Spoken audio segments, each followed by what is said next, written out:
Hello बच्चों, let's read the question. The question says a pebble is dropped in a pond of still water to disturb the water surface. Options are given here. This is the reason and assertion based question. So first point, the disturbance produced does not remain confined to one place but propagates outward. If a cork piece is put on the disturbed surface, it moves along with the disturbance in the same direction. Third, the water mass does not flow outward with the circles formed, but rather a moving disturbance is created. Which of the given statement are correct for the above situation? Option both first and third, both second and third, both first and third, first second and third are correct. So अगर हम इस question की बात करें तो सबसे पहले हम देखेंगे कि एक पेबल जो है एक स्टिल वाटर के पॉन्ड में ड्रॉप किया गया है वाटर सरफेस को डिस्टर्ब करने के लिए. तो क्या होता है की कॉन्सेप्ट में हम देखेंगे क्या होता है कि जब स्टिल वाटर में हम कुछ फेंकें तो एकदम से डिस्टरबेंस जो होता है वो क्रिएट होता है. तो ध्यान रखिएगा. देखिए, हम अगर यहाँ पे सपोज करिए कि ये जो है शांत सरफेस पे जो है वाटर की एक शांत सतह है.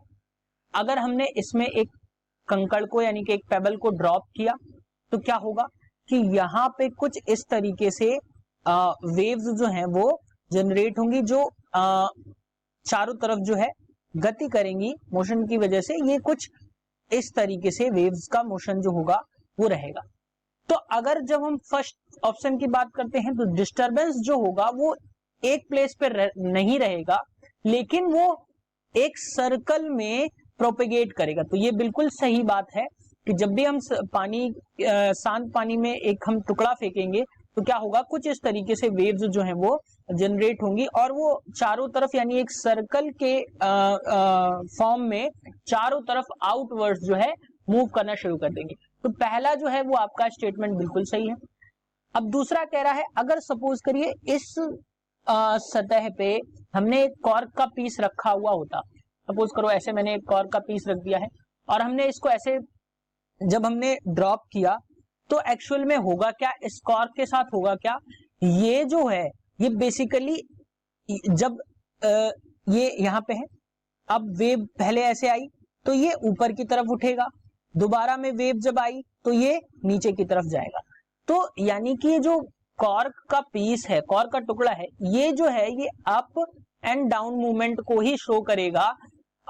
डिस्टरबेंस के अलोंग वाइज जो है गति को, मोशन को शो नहीं करेगा.